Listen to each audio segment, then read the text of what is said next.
రాక్షస ప్రేమ ఎపిసోడ్ 2. వెన్నెలలా కన్నీరు మున్నీరుగా ఏడుస్తూ ఉంటే రాజమ్మ గుండె తరుక్కుపోయింది.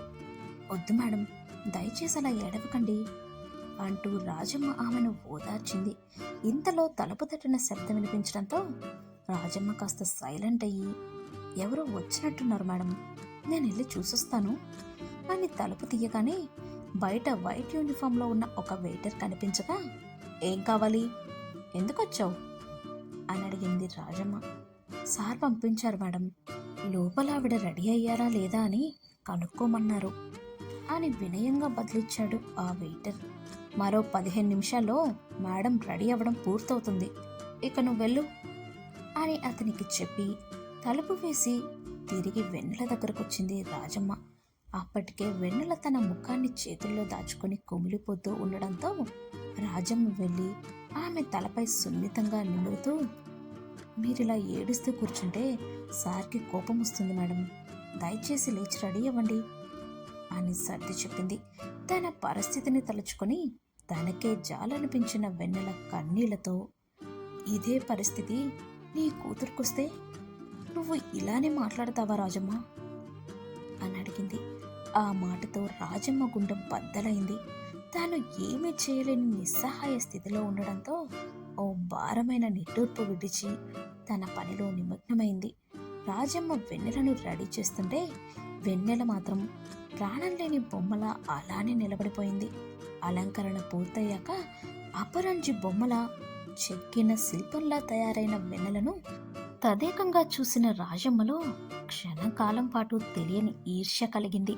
కలువరేకల్లాంటి కళ్ళు, సంపంగి లాంటి ముక్కు, చెర్రీ పండ్ల లాంటి ఎర్రటి పెదవులు, బూరెల్లాంటి బుగ్గలతో చందమామను తలపించే ఆమె అమాయకపు మోము ఎంతో అందంగా కనిపించింది. దానికి తోడు పలుచటి చీర కట్టడంతో చంద్రవంకను తలపించే ఆమె నడుమంపు బయటకు స్పష్టంగా కనిపిస్తూ అస్సలే ఆకర్షణీయంగా ఉండే వెన్నెలను ఓ శృంగార దేవతలా మార్చేసింది. రాజమ్మ ఆమెను చూస్తూనే టేబుల్పై ఉన్న జ్యువెలరీ బాక్స్లోంచి కొంత జ్యువెలరీ తీసిచ్చింది. నడుముకు సన్నని వరుసలున్న వడ్డానం అలంకరించి ఓ చిన్న స్టూల్ లాగి వెన్నెల పాదాలను చేతుల్లోకి తీసుకొని బంగారు పట్టీలు పెట్టింది. అంతా సిద్ధమైందా లేదా అని పైనుండి కిందకు ఒక్కసారి చూసుకున్న రాజమ్మ వెన్నెల కళ్ళు అప్పుడే మళ్ళీ చెమ్మగిలడం గమనించి, ఏడవద్దని చెప్పాను కదా అని కాస్త గంభీరమైన స్వరంతో హెచ్చరిస్తూ టిష్యూతో కళ్ళు తుడిచింది. వెంటనే తన దగ్గరున్న ఇంటర్కామ్ తీసి, మేడం రెడీ అయ్యారు అని ఎవరికో ఇన్ఫర్మేషన్ ఇచ్చింది. రాజమ్మ మాటలు వినగానే వెన్నెల కళ్ళలోంచి కన్నీళ్లు మరింతగా ఉబ్బుకుతూ బయటకు వచ్చాయి. మీరిలా కూర్చోండి, సార్ వస్తున్నారు అని వెన్నెలకు చెప్పి ఆ గదిలోంచి బయటకు వెళ్ళిపోయింది రాజమ్మ. సార్ వస్తున్నారు అనే మాట వినగానే వెన్నెల గుండెల్లో తెలియని గుబులు రేగింది. ఒక్కసారిగా తనకి దూరమైన తల్లి గుర్తొచ్చి, అమ్మా నన్నెందుకు వదిలి వెళ్ళిపోయావు, నీతో పాటే నన్ను తీసుకెళ్ళుంటే ఇప్పుడు నాకు ఈ పరిస్థితి వచ్చేది కాదు కదా అంటూ చనిపోయిన తల్లిని తలుచుకొని కుమిలిపోయింది. అప్పుడే గది తలుపు తెరుచుకున్న శబ్దం, ఏదో వీల్ చైర్ గుమ్మం దాటి లోపలికి వస్తున్న అలికిడి చెవిన పడగానే అప్రయత్నంగా బెడ్ మీద నుండి లేచి నిలబడింది వెన్నెల. ఆమె గుండె వేగంగా కొట్టుకోవడం మొదలైంది. ఒక్కసారిగా కళ్ళ ముందు చీకట్లు కమ్మేసి తల గిర్రున తిరుగుతున్నట్లు అనిపించి తూలి పడబోయింది. వెంటనే సపోర్ట్ కోసం మంచం అంచున పట్టుకుని కూలబడి తలదించుకుని ఉండిపోయింది.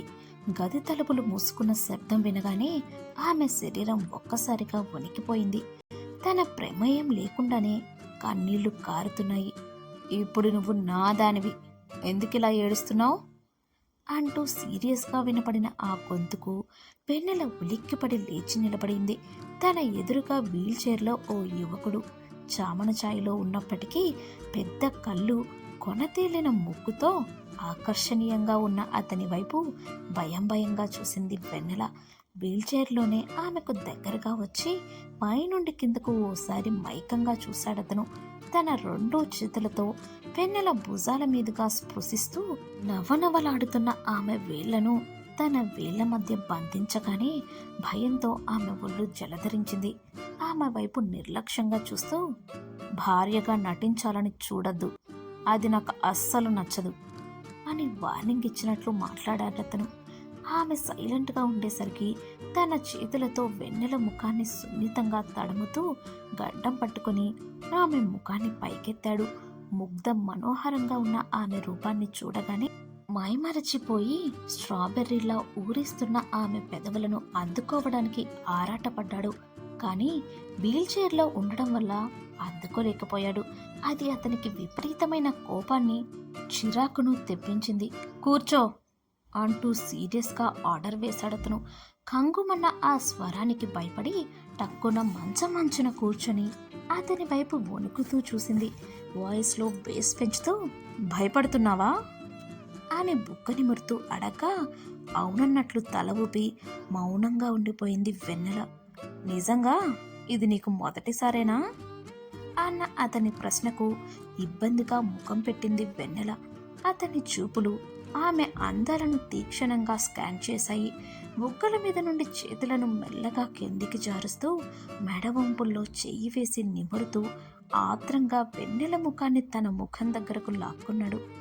వద్దు ప్లీజ్ అంటూ 2 చేతులు జోడించి బ్రతిమాలింది వెన్నెల. డ్రామాలు చేయకు అని పొగరుగా నవ్వాడతను. డ్రామా అన్న మాటతో అప్పటి వరకు ఆమెలో అణిచిపెట్టుకున్న బాధ, కోపం అగ్నిపర్వతంలా బద్దలయ్యాయి. డబ్బుందన్న అహంకారంతో నువ్వేమైనా చెయ్యొచ్చనుకుంటున్నావా అని గట్టిగా అరిచింది వెన్నెల ఓ కన్నింగ్ స్మైల్ ఇస్తూ. నువ్వు నా నుండి ఎప్పటికీ తప్పించుకోలేవు అన్నాడతను.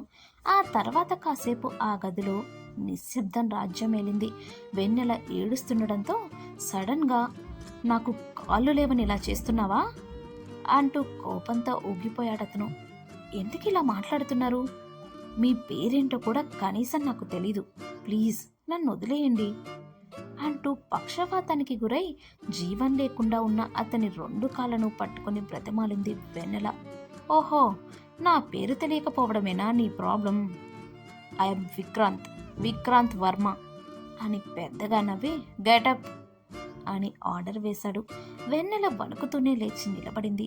చీరకట్టులో లేత నిమ్మపండు రంగులో కనిపిస్తున్న ఆమె నడుమును చూడగానే అతనిలో కోరికలు కట్టలు తెంచుకున్నాయి. వెంటనే చేతులు చాచి చంద్రవంకలా ఉన్న ఆమె నడుము తన పిడికిలలో బంధించాడు. వెన్నెల భయంతో వణికిపోయింది. అతి కష్టం మీద నోరు పెగల్చుకొని వద్దు అంటూ మూలిగింది. పట్టు మరింత బిగిస్తూ, నీకు నేనంటే ఇష్టం లేదా? నేను అందంగా లేనా, లేక నా మగతనాన్ని అనుమానిస్తున్నావా అంటూ ఆమె శరీరాన్ని ఆత్రంగా తడిమేశాడు విక్రాంత్.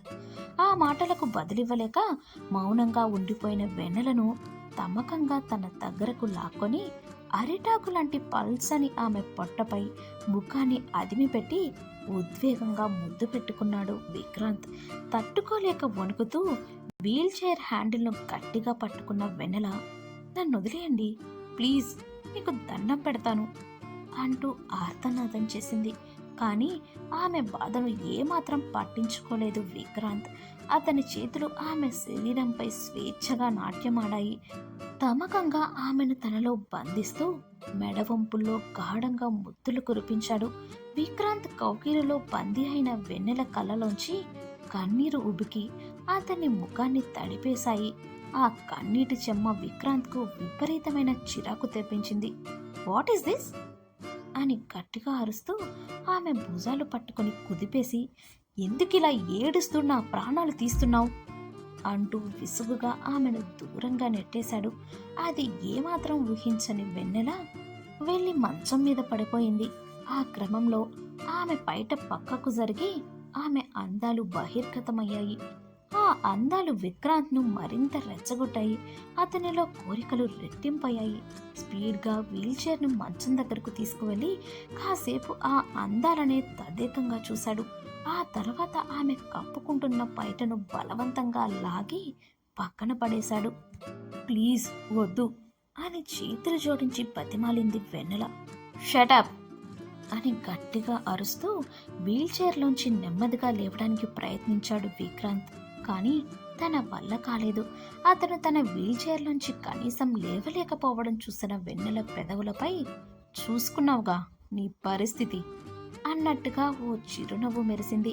అది చూసి విక్రాంత్కు రక్తం మరిగిపోయింది.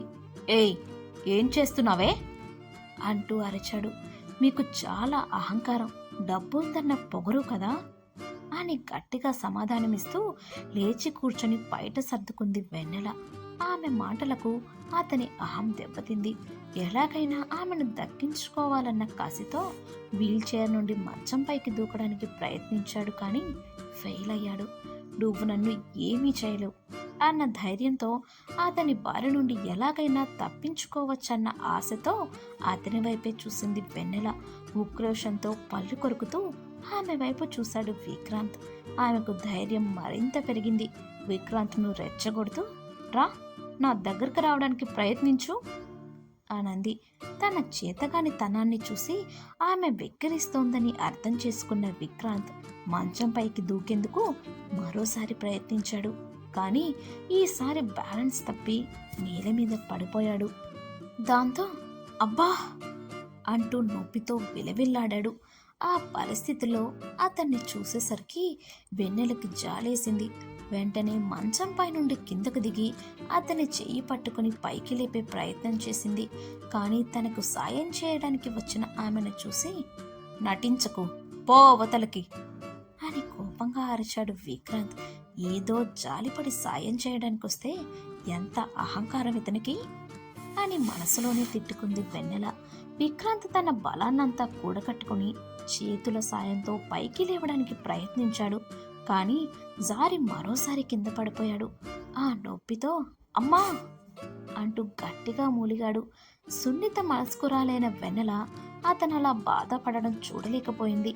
మెల్లగా అతని చెయ్యి పట్టుకుని తన భుజం చుట్టూ చెయ్యి వేసి అతి కష్టం మీద లేపి మంచం మీద కూర్చోబెట్టింది. కాసేపటి వరకు ఆ నొప్పితోనే విలవిల్లాడాడు విక్రాంత్. ఆ తర్వాత నొప్పి కాస్త తగ్గగానే కృతజ్ఞతతో తన వైపు చూస్తున్న విక్రాంత్ను చూసి వెన్నెల మనసులో జాలి కలిగింది. నెమ్మదిగా అతన్ని భుజం చుట్టూ ఉన్న తన చేతులను వెనక్కి లాక్కోవడానికి ప్రయత్నించింది. అదే అదునుగా భావించిన విక్రాంత్ ఒక చేతితో ఆమె నడుమును గట్టిగా పట్టుకుని మరో చేత్తో ఆమె భుజంపై ఉన్న బయట చెంగును సున్నితంగా పక్కకు తొలగించాడు. ఇక తర్వాత ఏం జరుగుతుందో తెలుసుకోవాలంటే నెక్స్ట్ ఎపిసోడ్ కోసం ఎదురు చూడండి. మా ఈ స్టోరీ కనుక మీకు నచ్చినట్టయితే వెంటనే లైక్ చేయండి. అలానే మరిన్ని ఇంట్రెస్టింగ్ ఎపిసోడ్స్ కోసం మా ఛానల్ని ఇప్పుడే సబ్స్క్రైబ్ చేసుకోండి. Thank you.